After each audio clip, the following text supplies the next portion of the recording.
Hey Waffle Gang, I do hope you are well. My name is Mark, of course, and today we're checking out some more r/relationships with updates as well. And if you do love a Reddit story, why not consider hitting that like, subscribe, maybe that notification bell too.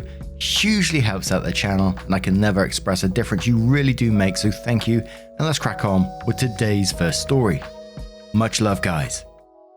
Now, our first story comes from Strawberry Bubbly, who says, co-worker, 25 female, thinks we, 22 female and I guess 20 to 30 female and males, are using office politics to bully her. I've been a high school girl, so I know bullying in the form of ostracization. But this is not the case. There are no office politics oppressing the victim. More or less, everyone in our office became close-knit about 3 months ago. We were all in the same training class for a new branch in our company. After finishing training, majority of the people in the office felt comfortable exchanging Facebook info. One person, Kathy, 25 female, told us all she didn't use Facebook. This was a lie because I had searched her name and found her before she stated this. It was an active and very public account, but I never outed her to the rest of the group. I believed it was her nice way of turning us down. I understood because not everyone is comfortable with work friends on their personal media. Some weeks passed and she lets it slip that she has a Facebook. Something about her dislike about her friends sharing stuff on her feed. She was called out and she admitted she just didn't want to mix business with pleasure. Kathy didn't want work to get mixed with her personal life. Again, we understand. So more months passed, and during said months our group interacted outside of work. We went shopping together, had barbecues, movie nights, drank wine and watched Scandal, etc. And with this came inside jokes, more invitations and emotional connections. Last Monday, Kathy complained to me that our co-workers, Brad and Joey, were having a laugh during break. She, feeling left out, asked what was so funny. They said she just had to be there to get it. She asked them to say it anyway and that she'd probably get it. They did through giggles, and when Kathy didn't laugh, they repeated she just had to be there to get it. When Kathy repeated the joke for me, I burst out laughing because it was an inside joke about something that happened at Joey's movie night. Kathy seemed hurt and went back to her desk. Today, during break, Patrice asked our other co-worker Nancy what she should bring to the Scandal night. This exchange happened in front of me and Kathy. Again, Kathy piped up and asked what they were talking about. I explained that a few of us co-workers were getting together to watch Scandal and drink wine, girl talk and stuff, and then they started a conversation about the latest episode. Kathy pulled me to the side and asked if everyone was doing things without her. I told her yes. She asked why she wasn't invited, and I explained that it was because she told us she didn't want to mix business with pleasure. She still insisted it was rude not to ask and they were using office politics to bully her. She ranted about how she feels victimized and ostracized when she isn't included. How do I explain it to her that not being included is her fault and she can't force people to like and invite her? Edit, bolded for emphasis since there is some confusion. Kathy has stated she doesn't want co-worker interaction outside of work, not just Facebook. Ever since Kathy found out everyone does interact outside of work, she's been very curious about my texting, on break or after work. She wants to know if I'm texting ex co-worker or going to ex's co-worker's event. And OP does add the first update, which it must come from the comments, and we'll cover a couple of comments after that because I think it's the best place for it. So the update says, update, is this how I do it? I talk to my co-workers during our time before shift starts. Usually a coffee and donuts thing for everyone. I phrased it so that it seemed like I was hurt by the group talking about Scandal night in front of me. They understood and promised to keep that to themselves. I also stated that maybe next time, me and Kathy could go. Nancy was confused and Brad was visually disagreeing and pissed. Apparently, Kathy lied to me about not being invited. Why? I don't know. Nancy sent Kathy a Facebook message weeks ago. Nancy said that she was thinking about having a TV and wine night. She listed a few shows and asked Kathy which she would like to watch. It took Kathy a few days to respond after reading it. In the response, she said she had better things to do than drink cheap wine and watch trash TV. Also, do not message her on Facebook again. I physically saw the message to confirm it wasn't some fake screenshot. I asked Nancy why she didn't tell us about this, and she said it would make the workplace hostile. Brad also noted Kathy was a bitch and that I should just check out her Facebook. So I did, and like before, it's a very active and public account. Apparently for months, she's been posting status, Kathy's tea, about our workplace. Sometimes venting, sometimes actually harmful statements. One that really bothered Brad was when she took creep shots of everyone and posted that he was a fat N-word, hard R, something about Tyler Perry. He only found out because one of Kathy's Facebook friends sent it to him. I was also not left out as she posted a direct photo from my own social media and captioned it that I'm a bottle redhead who sets feminists back. There was something about Nancy's scandal night, but she called it for desperate soccer mums and wannabe Stepford wives. Brad said he didn't want to tell us because he went to HR and they haven't got back to him yet. But they said though that it counts as cyberbullying. It's her social media, but she had her phone on the work floor, against the rules. So now I have all this information and confused on what to do. Kathy's been lying to me and very rude herself, but why would she lie to me? What's her end game? I have about 4 hours until my break with Kathy. Should I confront her? And when I was first coming into this one and as I was slowly reading through it, I was kind of like, oh, maybe Kathy is just feeling left out and, she's not dealing with it in the right way. Don't get me wrong, but, seeing all your co-workers bonding and having this nice experience, sure, you would feel it on the outside. But then she got to the point of saying, she feels victimized and ostracized when she isn't included, or using office politics to bully her. The wording itself there is just totally out there for me. I mean, if you're trying to get yourself to be included in a group, you don't go about it that way. I think you just approach them and let your feelings know in a more sensible manner, I think. Just saying, is there any chance I could really join you? But later on we found out in the update it wasn't the case at all anyway. And she'd been sharing all this over on Facebook and criticizing and being absolutely disgusting in some cases. And we do have a further update to this, by the way. But my initial suggestion when you said you got about 4 hours until my break with Kathy, should I confront her? I wouldn't confront her because this is a workplace issue as well. I think what I would say literally to Kathy is saying, I'm sorry, I can't join you on lunch. I think we should keep our work lives and personal lives completely separate from now on. And then just keep it professional whilst in the office. You don't have to talk to her outside the office at all or anything like that. Just don't create a hostile workplace for now while HR is involved. I can imagine it's very, very tempting to, just let her have it. But at this particular moment, it sounds like she's shooting herself in the foot. And I would just let that continue if I was you. So a couple of comments before that next update from Playground18 who says, whoa, that update. I think I would not bring it up to her as she sounds like the kind of person who's begging for some drama or whatever. I would record any nastiness from Kathy and report it to HR so there's a blowout from her eventually. You have your backside covered. I would just act very professionally towards her now and not extend any friendliness nor make a point of being cold. Just act oblivious to her bitchiness and answer any work-related questions directly and professionally and brush off other comments. Kay says, so are you guys hanging out later? And then you say, sorry, but based on some advice I received from one of my mentors, I'm trying to keep my work and personal life more separated these days. The bit about the mentor just helps her not to assume that's because of her, even though it is. I would also talk to your friends about talking about out of work hangouts only through text and outside of the office, and about recording any weird or offensive behavior from her in the future. Suck It Up says, is this her first job post-college?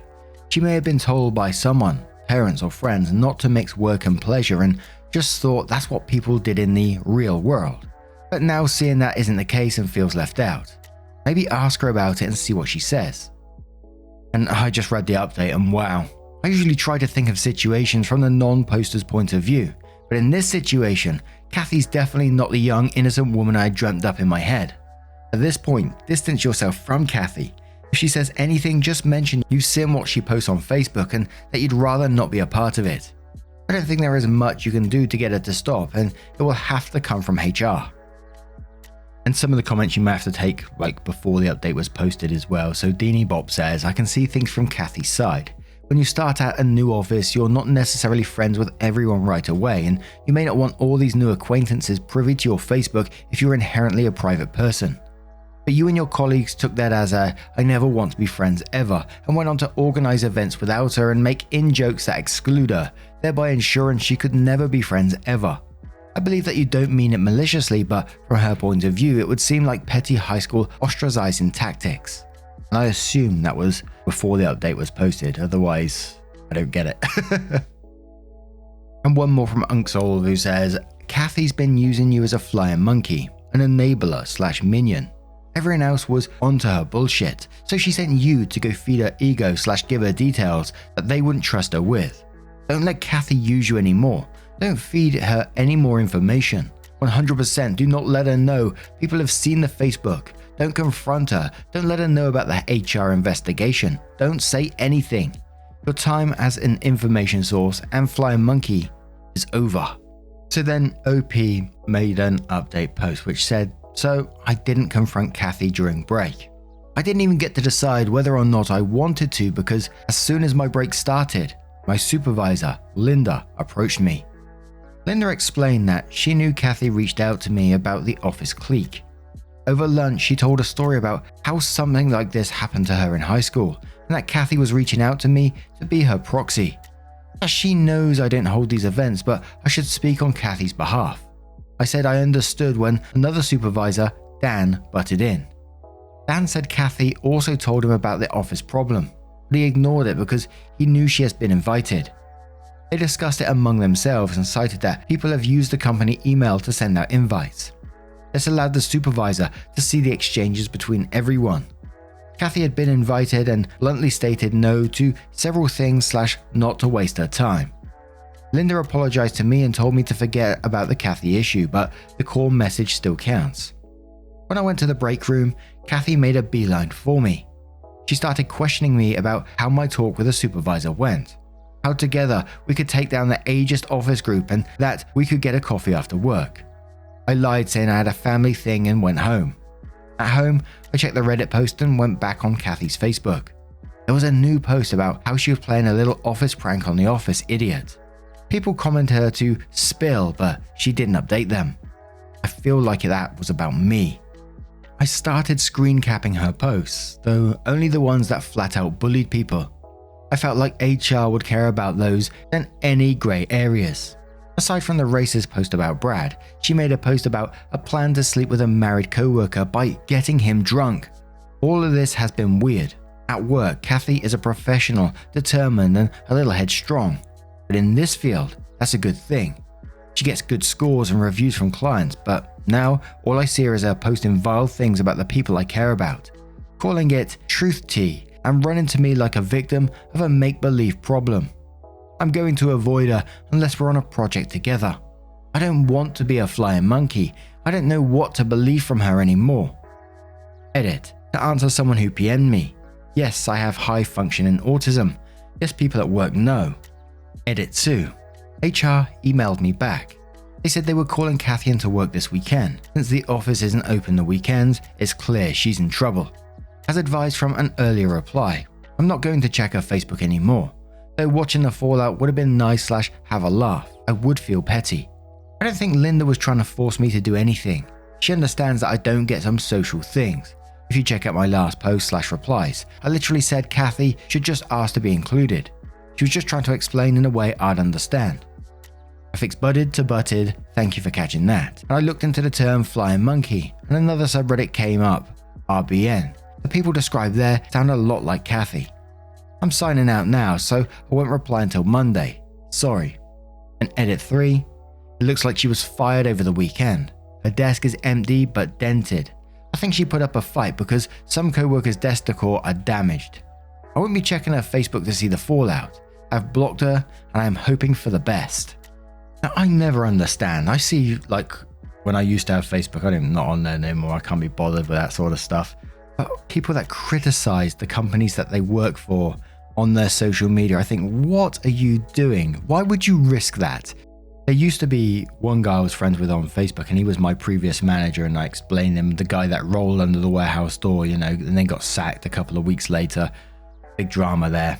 I'll explain it one day if any of you guys are further interested in that. Got a couple of stories from that guy. But at his current workplace, well, I think it is because it's, as I said, it's been about probably a year since I've been on Facebook. But he's constantly making like passive aggressive comments towards his workplace, saying what he's doing or not doing at his work and what he's getting away with. And I think, why would you do that? If one of your colleagues, just one, add you as a friend, or if your profile is public and they see that one screenshot and that's pretty much your job, why would you risk that? I just don't understand people who do this sort of stuff. I know people get incredibly frustrated at work, but come on, you need to think logically in these situations. Yes, you can be frustrated, but do not put it on social media. Holy moly. But anyway, I'm going to turn this one to you guys. I went off on there a little bit, didn't I? Let me know your thoughts down in the comments below. Let's check out another story, shall we? So our next story comes from Bed Hurt and Beyond, who says 27 female, long distance relationship boyfriend, not attracted to me after meeting. I sold my car and used all my savings to move in with my boyfriend, 25 male, in another country. It's the first time we've met in real life. Risky, but he convinced me there was nothing that could make him not love me. I was naive to believe it. Everything seemed great when he picked me up. He was cuddly and happy, and we did some sexual stuff, so I figured we were good to go in that department.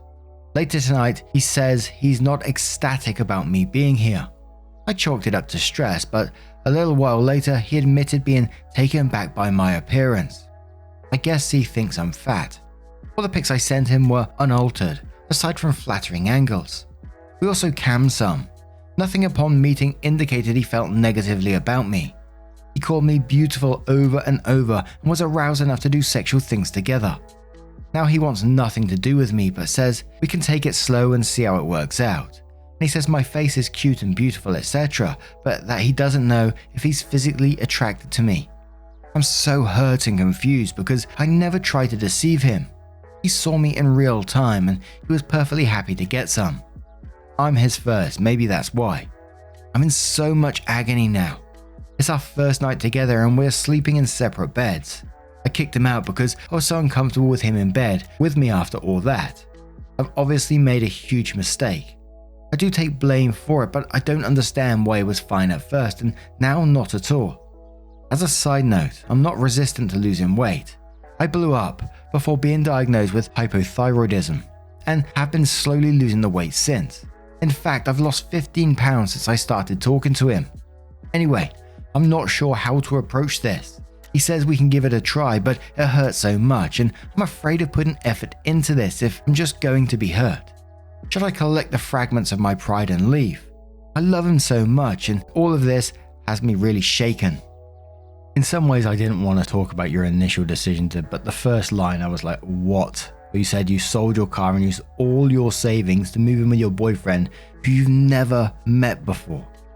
That is absolutely mind-blowing, honestly.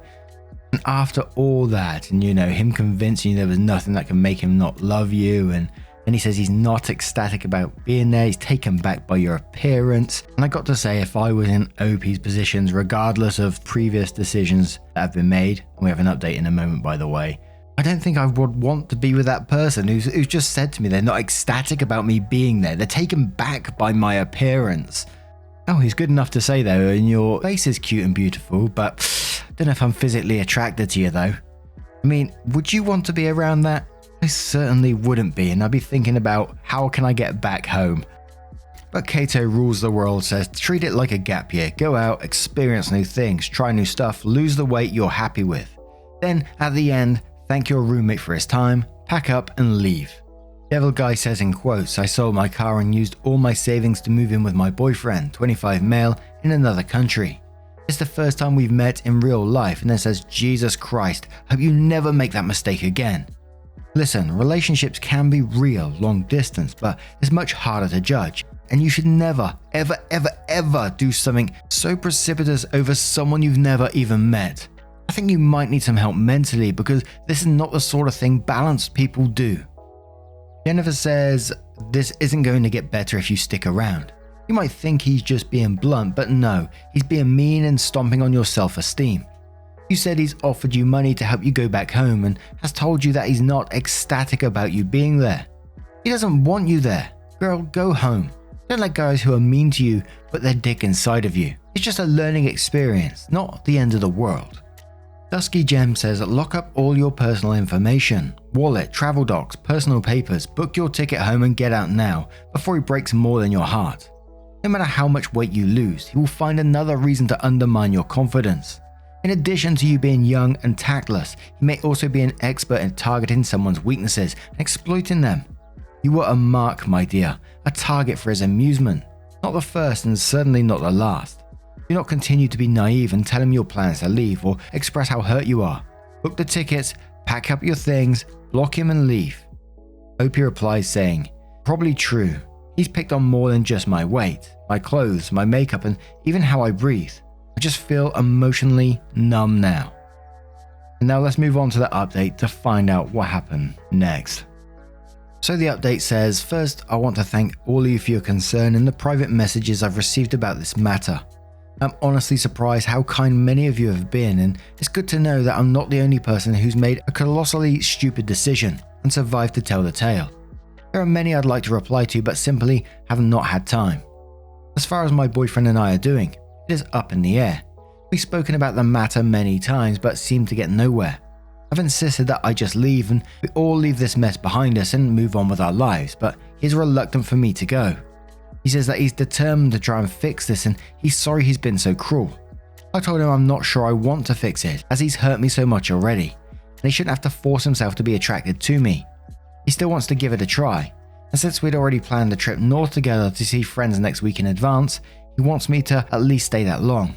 I'm still on the fence about it. I'm not sure I'll make it till Monday, like this, unless things improve drastically. To clear up some things, yes, we cammed. Yes, I do have a visa and I'm here legally. Yes, I am very dumb.